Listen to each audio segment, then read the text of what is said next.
Following the oocyte after ovulation, we come into the uterine tubes.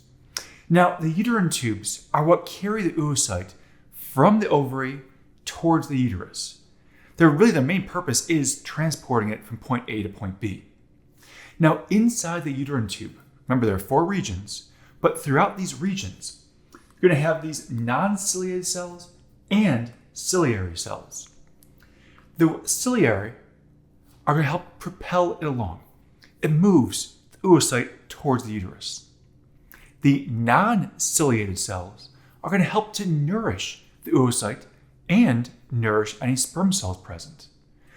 The idea is you try to keep everything alive.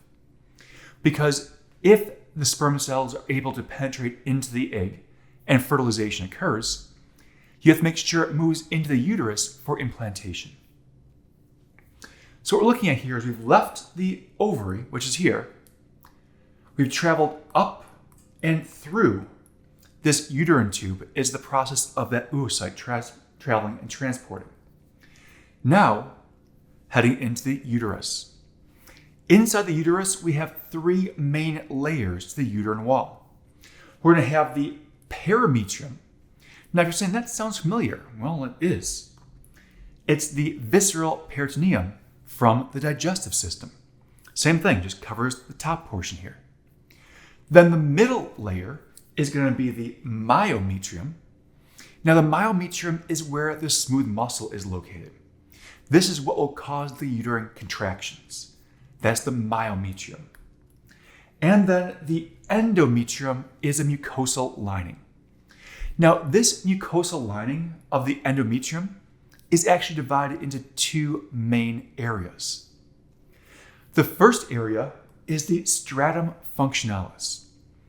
Now, in this stratum functionalis, this layer, it is shed during menstruation. That means this is the layer that is closest to the lumen. This is the layer where implantation will occur if that oocyte was fertilized. This layer responds to the ovarian hormones. So as it goes through the cycle of those ovarian hormones, this layer will respond, and this is what is shed out of the uterus.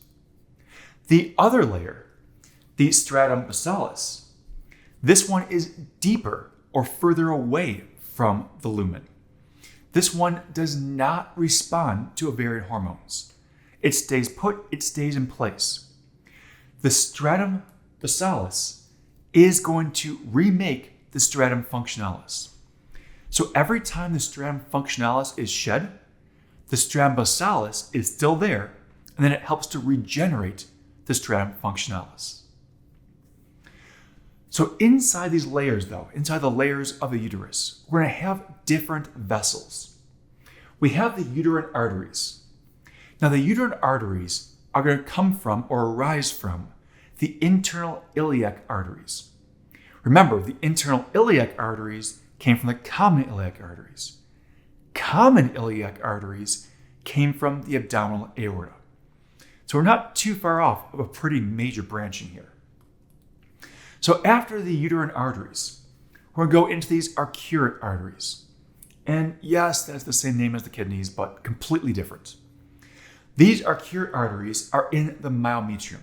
It's helping supply the blood to all the muscle there, but also carry blood into the next layer, which is where you have these different radial branches.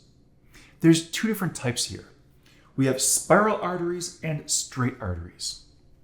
Their names are based on which stratum they're going into. The spiral arteries are heading into the stratum functionalis. That means these spiral arteries are going to break down because the stratum functionalis breaks down. While the straight arteries are found in the stratum basalis.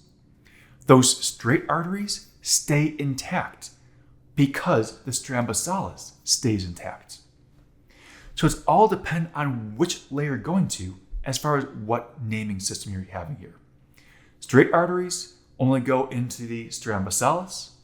The spiral arteries, as they kind of move up and then branch out, go into the stratum functionalis. As the spasms of these spiral arteries, that actually cause the breakdown of the tissue that's found in the stratum functionalis.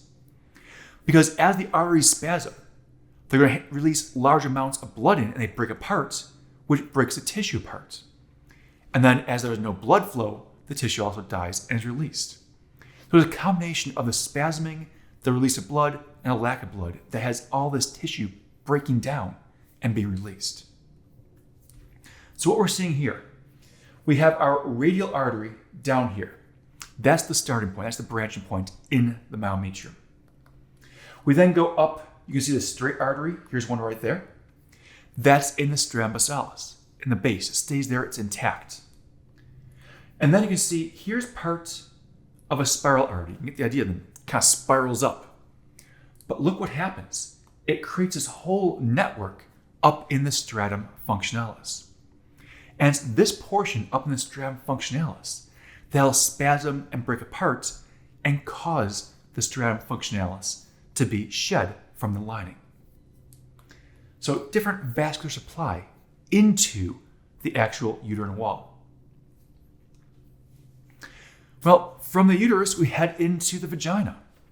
Now, the vagina itself layers the wall, looking at fibroelastic adventitia. Fibroelastic means it allows a little bit of stretching to occur here, which is definitely important. Smooth muscle. So you have the ability to have muscle contractions occurring in the actual vagina as well. And then stratified squamous mucosa. That's what is actually touching the lumen of the vagina. So basically, that's what anything will come in contact with that was in the vagina. Stratified squamous because it's multiple layers. It allows for protection. It keeps and helps to allow layers to be broken off without damaging underlying tissues. Just like in our skin, you have that multiple layers protecting what's below. Difference being though, because it's not the skin, we're in the vaginal canal, this now is the non-keratinized stratified squamous. So you don't have the dead layers over the surface. It's more of a mucus-based aspect. And then the vaginal fornix. We pointed those out in previous videos. That's basically when the cervix comes down into the vagina, each portion around it, each indent around the actual cone-shaped aspect of the cervix is a fornix. This towards the front, anterior fornix. Towards the back, posterior fornix. The two indents on the side are lateral fornix, or fornices for plural. Now we have this greater vestibular gland. It was pointed out briefly as we went through the anatomy, but the greater vestibular gland is kind of interesting because it's homologous, or means it's the same idea as the bulbourethral gland. They both do the same thing. They're both releasing basically a mucus-based liquid that helps to lubricate an area. So the greater vestibular gland, homologous to the bulbourethral gland. Now what you can see here is, this is the external view, obviously skin's intact. You can notice the urethral orifice and the vaginal orifice, which is more posterior. You can see the clitoris just more towards the anterior surface. You have the labia majora and minora, the two folds of skin on the outside.